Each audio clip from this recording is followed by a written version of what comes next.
देखिए हर खबर यहीं पर, सब्सक्राइब कीजिए TV9 भारतवर्ष। मैं वापस जाऊंगा राधिका के पास। राधिका खेरा कांग्रेस की प्रवक्ता हैं। राधिका, आई एम श्योर अब सिग्नल जो है वो क्लियर हो गया होगा, द ऑडियो सिग्नल। मुझे ये बताइए, एमएसएमई सेक्टर को लेकर क्या टेक अवे है, मैं आपसे जानना चाहूंगा। लेकिन 5 मिनट बाद प्रधानमंत्री का राष्ट्र के नाम संबोधन।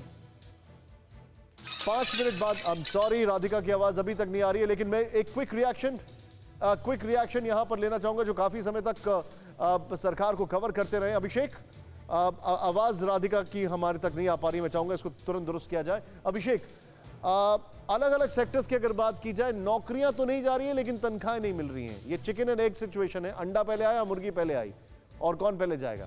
क्या कहा जाएगा इस पर? क्या कुछ लगता है कुछ होगा सरकार की तरफ से?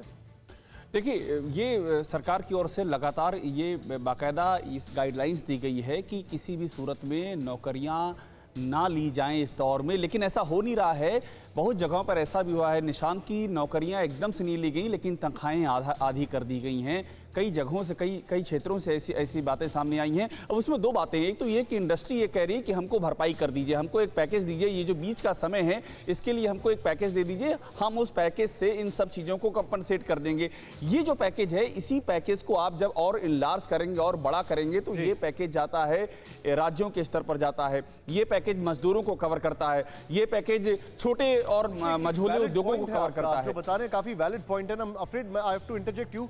गौरव has some input. Gaurav, quickly बताइए मुझे। हाँ, देखिए निशांत, अभी आप नौकरियों की बात कर रहे थे, लेकिन मैं चाहूंगा कि आप इस दौरान उन लोगों को भी ना भूलें जो देश की बैकबोन है, छोटे व्यापारी, रिटेलर्स। मेरे पास एक डेटा है, 50 दिनों के अंदर रिटेल व्यापारियों को 7.5 लाख करोड़ रुपए का घाटा हुआ है। और बाजार में इनका अनुमान है कि केवल अगर लॉकडाउन अभी हटा भी दिए, अगर आज प्रधानमंत्री कहें कि 17 से हम लॉकडाउन हटा रहे हैं, तो भी रिटेलर्स ये मानते हैं कि केवल 20 से 30% ग्राहक ही हैं जो आएंगे और उससे ज्यादा नहीं आएंगे। एक तो कोरोना का डर, दूसरा उनके पास आमदनी। सर्विस सेक्टर में, हाँ, मुंबई के सर्विस सेक्टर में अगर 50% लॉसेस भी माने जाएं, एक महीने के शटडाउन के बाद 17,000 करोड़ का नुकसान है। अब इसके लिए पैकेज और नौकरियों की क्योंकि आप बात कर रहे थे, 20% दुकानें भी बंद हो सकती हैं, ये भी डेटा कह रहा है। तो सरकार को बहुत ज्यादा चर्निंग करनी पड़ी होगी। और नहीं, आई थिंक मैं सुनील जी की बात से सहमत हूं। 2 मिनट बाकी हैं। क्या राधिका का सिग्नल थ्रू हो चुका है? अगर थ्रू हो चुका है, मैं उनका एक रिएक्शन लेना चाहूंगा। लेकिन सुनील जी, आपने बजट की बात ऑलरेडी कर दी है। मेरा यहां पर सबसे ग्रेव कंसर्न ये है, अब पहले क्या किया जाए? What next to do? पहले 2-3 स्टेप क्या होंगे? And you have just 30 seconds to answer this question, sir. मैं सिर्फ कह रहा हूं कि अब 2 महीने का शॉर्ट टर्म में गिव द मनी इन, जितने पैसे हैं आप गरीब को दीजिए। पहले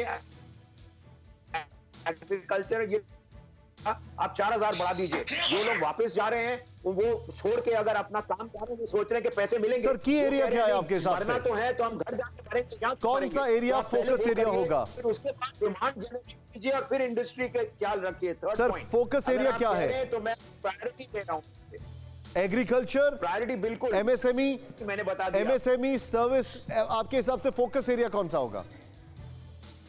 देखिए, फोकस एरिया एमएसएमईज होगा। वो 85% जर्मनी में भी एमएसएमईज हैं।